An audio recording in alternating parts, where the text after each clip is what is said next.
ধাৰাবাহিকভাৱে 4টা দিন মাত ধৰিছে ভৰা নাই উত্তাপ।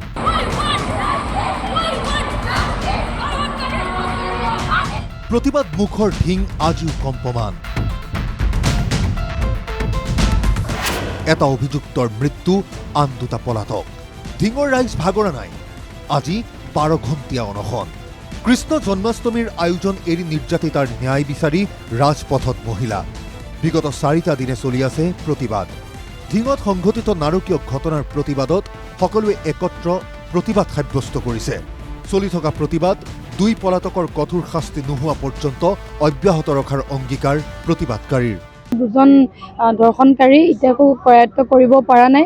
তেওঁলোক এতিয়াও মুকলি আকাশৰ তলত ঘূৰিয়ে আছে। আৰু আমি যিহেতু 4 দিন, আজি 4 নম্বৰ দিন আমি প্ৰতিবাদ কৰি আছোঁ। প্ৰশাসন বিষয়াই এতিয়াও অসমৰ্থন হৈছে সেই 2জনক ধৰিবৰ কাৰণে। গতিকে আমাৰ প্ৰতিবাদটো চলিয়ে থাকিব। আমাৰ এইখন বৰদোৱাৰ ওচৰতে এখন গুৰুজনাৰ স্থান, তাৰ ওচৰতে ইমান কিছুমান দুষ্কৰ্ম চলি আছে। পবিত্ৰ ভাদ মাহত নামঘৰৰ পৰিৱৰ্তে প্ৰতিবাদত বহা ছাত্ৰীয়ে ক'লে, যেতিয়া নাৰীৰ সত্তা থাকিব তেতিয়াহে নামঘৰলৈ যাব। নিজ সুৰক্ষাক লৈও প্ৰকাশ কৰিলে খেদ।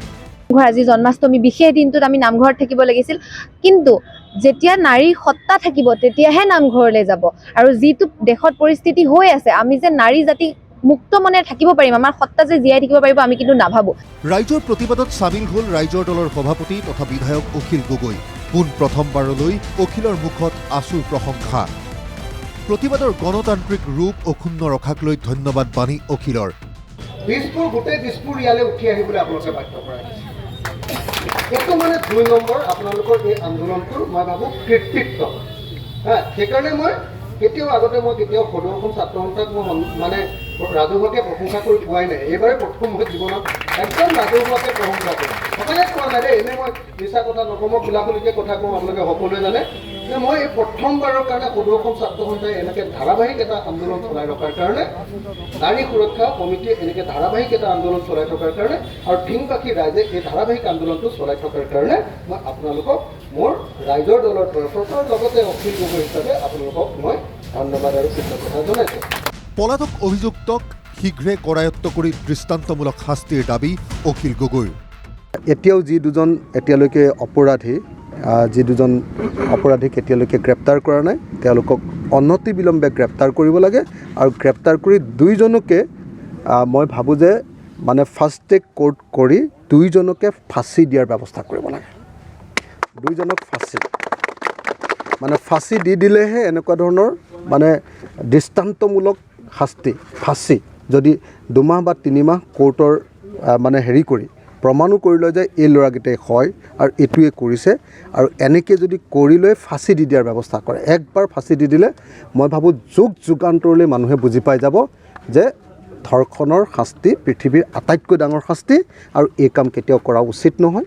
ইতিমধ্যে ভুক্তভোগীক পঢ়া শুনাৰ দায়িত্ব গ্ৰহণ কৰিছে আছুৱে। নিৰ্যাতিতাৰ পৰিয়ালৰ সৈতে আলোচনা কৰি অখিল গগৈও দিলে হাত উজান। ক'লে, তাইক নিজৰ ছোৱালীৰ দৰে ৰাখিম। তাইক ধুনীয়াকৈ হোষ্টেলত ৰাখি ভালকৈ একদম ষ্টেণ্ডাৰ্ডত, আৰু তাই যদি দিল্লীত পঢ়িব খোজে দিল্লীত, গুৱাহাটীত পঢ়িব খোজে যদি গুৱাহাটীত, তেতিয়াহ'লে তাইক মই পঢ়ুৱাব খোজোঁ। উৎপল শৰ্মাই ইতিমধ্যে দায়িত্ব লৈছে। যদি সদৌ অসম ছাত্ৰ সন্থাই এনেকৈ ধৰণে দায়িত্ব ল'ব পাৰে ঠিকে আছে, কিন্তু আমাৰ পৰিয়ালৰ মোৰ পত্নীও কলেজত কাম কৰে, মই ঘৰত কথা পাতি আহিছোঁ আজি, আৰু ময়ো MLA এতিয়া। গতিকে আমি যদি ইচ্ছা কৰে মোৰ ল'ৰাটোৰ নিচিনাকৈ মই পঢ়ুৱাব খোজোঁ। যদি গাঁৱৰ মানুহে বিচাৰে আৰু পৰিয়ালৰ মানুহে বিচাৰে, তেতিয়াহ'লে তাইক মই দিল্লীত পঢ়িব খোজে, অন্য ক'ৰবাত পঢ়িব খোজে, য'তে পঢ়িব খোজে, আৰু দৰকাৰ হ'লে মই একদম PhD কৰালৈকে তাইক একদম MA পাছ কৰা, তাৰপিছত PhD কৰালৈকে বা MSc বা PhD কৰালৈকে সমস্ত মই দায়িত্ব ল'ব খোজোঁ। যদি পৰিয়ালে বিচাৰে, মই পৰিয়ালক কৈ আহিছোঁ, যদি তেনেকৈ বিচাৰে তেতিয়াহ'লে মই মোৰ নিজৰ ছোৱালীৰ নিচিনাকৈ তাইক পূৰা পঢ়ুৱাৰ দায়িত্ব ল'ব খোজোঁ, আৰু পঢ়ুৱাই নহয় গোটেই জীৱনৰ তাই মই দায়িত্ব ল'ব খোজোঁ। ঢিঙত চলি থকা প্ৰতিবাদৰ ৰূপ সলনিৰ প্ৰসংগ প্ৰতিবাদকাৰীৰ মুখত। এইবোৰ বন্ধ হোৱা নাই। গতিকে আমাৰ প্ৰতিবাদৰ ৰূপটো সলনি হ'ব। আমি বেলেগ বেলেগ ধৰণে প্ৰতিবাদ কৰি যাম। আজি অন্বেষণ কৰিছোঁ, কাইলৈ হয়তো আমাৰ প্ৰতিবাদৰ ৰূপটো এটা বেলেগ হ'ব পাৰে, কিন্তু আমাৰ প্ৰতিবাদ শেষ নহয়। আমাৰ প্ৰতিবাদ অবিৰতভাৱে চলিয়ে থাকিব যেতিয়ালৈকে ধিংবাসী ৰাইজে, মহিলাসকলে সুৰক্ষা নাপায়, যেতিয়ালৈকে ভুক্তভোগীয়ে সম্পূৰ্ণৰূপে ন্যায় নাপায়, যেতিয়ালৈকে ভুক্তভোগীৰ ক্ষতিপূৰণৰ দায়িত্ব চৰকাৰে নলয়, তেতিয়ালৈকে কিন্তু আমাৰ প্ৰতিবাদ চলিয়ে থাকিব। আৰু এই প্ৰতিবাদে হয়তো বহুত বেলেগ বেলেগ ধৰণৰ ৰূপ ধাৰণ কৰিব পাৰে।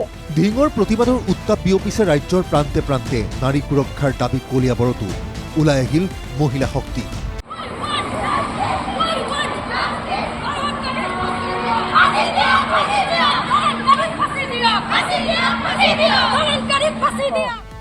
কলিয়াবৰ চাৰ্ভ হিউমেনিটি ফাউণ্ডেশ্যন আৰু মিছা মিলন সংঘৰ উদ্যোগত ওলাল প্ৰতিবাদী মিছিল।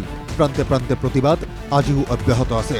4 দিন উকলি যোৱাৰ পাছতো অভিযুক্তক ধৰিব নোৱাৰা প্ৰশাসনৰ বিৰুদ্ধে ৰাইজৰ ক্ষোভ বাঢ়িছে।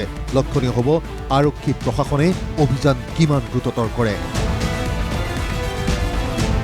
ধিঙৰ পৰা দীপজ্যোতি কাকতি, কলিয়াবৰৰ পৰা পংকজ শইকীয়া ৰিপৰ্ট, NKTV+।